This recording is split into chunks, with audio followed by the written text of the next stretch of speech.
First பயமா தான் இருந்தது. நல்லா லாஸ்ட்டாக வரும்போது சூப்பராக இருந்த அந்த படம் காமெடியாக இருந்துச்சு. நான் சிரிச்சேன்.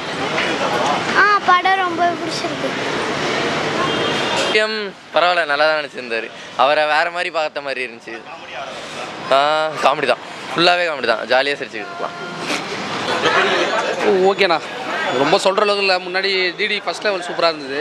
இது கொஞ்சம் அந்தளவுக்கு இதில் மாறன் காமெடியும் மொட்டை ராஜேந்திரன் காமெடி மட்டும் தான் நல்லா இருக்குது. சந்தானம் பெருசாக ஒன்றும் காமெடி எதுவும் பெருசாக பண்ணல. மித்தபடி ஓகே தான். ரொம்ப சொல்கிற அளவுக்கு ஒன்றும் இல்லை, எதிர்பார்த்த அளவுக்கு இது அவரும் ஒன்றும் இல்லை, அவரையும் மொக்க பண்ணி வச்சுட்டாங்க.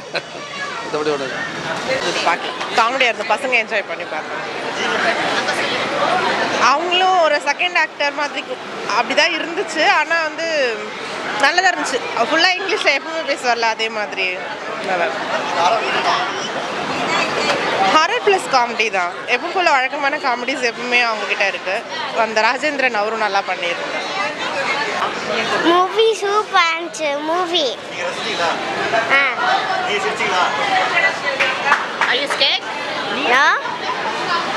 எந்த டைம்ஸ் பயமாக்கேன்.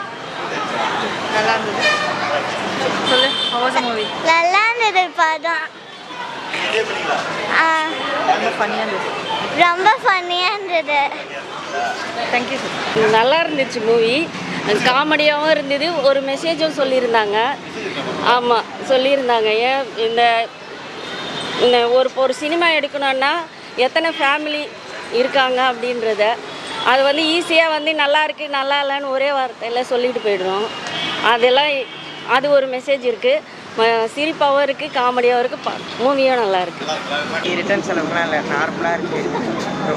ஓவர் அந்த மாதிரி காமெடியும் சரியில்லை, எதுவுமே நல்லா இல்லை. ஃபர்ஸ்ட் ஹாஃப் ஒரு மாதிரி தான் இருக்குது. கொஞ்சம் நல்லா போகுது, அந்த அளவுக்கு இல்லை. நல்லா இருந்துச்சு. நல்லா இருந்துச்சு. நல்லா இருந்துச்சா? பார்க்குற மாதிரி இருக்கா? படம் நல்லா தான் இருக்குது. சந்தானம் எப்போ போல காமெடி, நல்லா காமெடியாக இருக்குது. நல்லா தான் இருக்குது படம். நல்லா காமெடியாக இருக்குது.